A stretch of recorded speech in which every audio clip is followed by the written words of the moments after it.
گناہوں سے مجھ کو، گناہوں سے مجھ کو بچایا الہی۔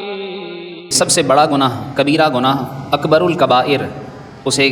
شرک کہا جاتا ہے۔ اللہ تعالیٰ نے ارشاد فرمایا ان الشرک لظلم عظیم، بے شک شرک بہت بڑا ظلم ہے، اور فرمایا کہ بے شک اللہ تعالیٰ سارے گناہ بخشے گا لیکن قیامت کے دن مشرک کو نہیں بخشا جائے گا۔ اور یہ بھی قرآن کریم کے اندر واضح الفاظ ہیں کہ اللہ تعالیٰ نے شرک کرنے والے کے اوپر جنت کو حرام کر دیا ہے۔ اس کے علاوہ رسول اکرم صلی اللہ علیہ وآلہ وسلم نے بھی شرک کو سب سے بڑا کبیرہ گناہ قرار دیا ہے، اور آپ صلی اللہ علیہ وسلم نے ارشاد فرمایا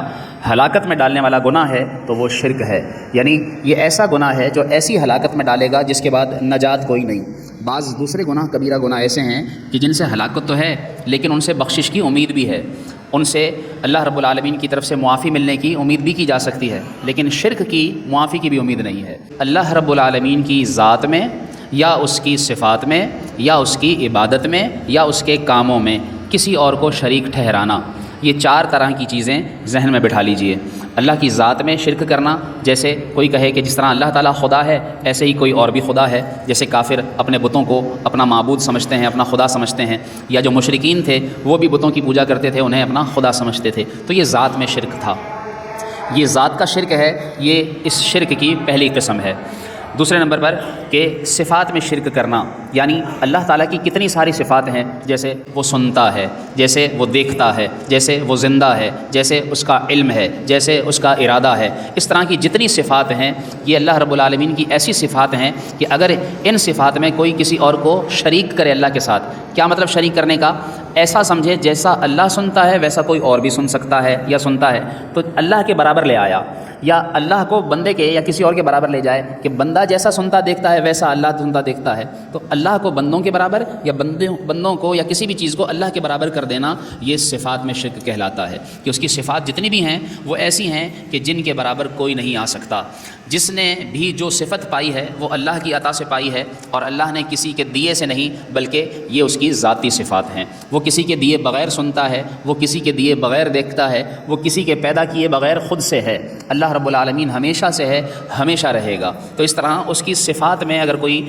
اللہ کے برابر کسی کو ٹھہراتا ہے تو یہ صفات میں شرک کہلاتا ہے۔ تیسرے نمبر پر کہ اس کی عبادت میں شرک کرنا، یعنی جیسے ہم اللہ کے آگے جھکتے ہیں، اللہ کی خاطر نماز پڑھتے ہیں، اللہ کی خاطر روزہ رکھتے ہیں، اللہ کی خاطر قربانی کرتے ہیں، اللہ کی خاطر زکوٰۃ دینا، حج کرنا، جتنی بھی ہم عبادتیں کرتے ہیں، گناہ چھوڑیں گے تو وہ بھی اللہ کی خاطر چھوڑیں گے، نیکی کریں گے تو وہ بھی اللہ کی خاطر کریں گے، اللہ کے لیے کریں گے، اللہ کے حکم پر کریں گے، اللہ کے ڈر سے کریں گے، اللہ کے عذاب سے بچنے کے لیے کریں گے۔ تو یہ جتنی بھی نیکیاں عبادتیں ہیں، اگر کوئی اللہ کی عبادت میں کسی اور کو شریک کرے، یعنی جیسا کام اللہ کے لیے کرتا ہے، جیسی عبادت کرتا ہے ویسی کسی اور کے لیے کرنے لگے گا، تو وہ مشرک فی العبادت کہلائے گا۔ ایسا شخص بھی مشرک ہو جائے گا جو اس کی عبادت میں کسی کو شریک ٹھہرائے۔ اور چوتھے نمبر پر اس کے افعال میں کسی کو شریک ٹھہرانا، جیسے زندگی دینا، موت دینا، رزق دینا، بارش برسانا، مردوں کو زندہ کرنا، قیامت قائم کرنا، یہ سارے اس کے کام ہیں۔ عزت دینا، ذلت دینا، سارے کے سارے جتنے بھی کام اللہ رب العالمین اپنی مشیت سے فرماتا ہے،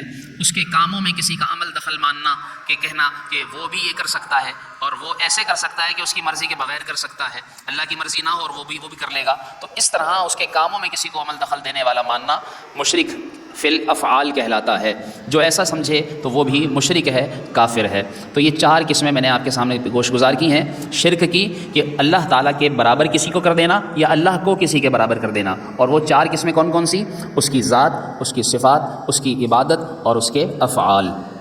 اس کے علاوہ علماء نے فرمایا کہ یہ تو ہیں شرک کی قسمیں، اور اس کا وبال آپ اچھی طرح سمجھ چکے ہیں کہ اس کی بخشش نہیں ہے۔ عمل کا ہو جذبہ عطا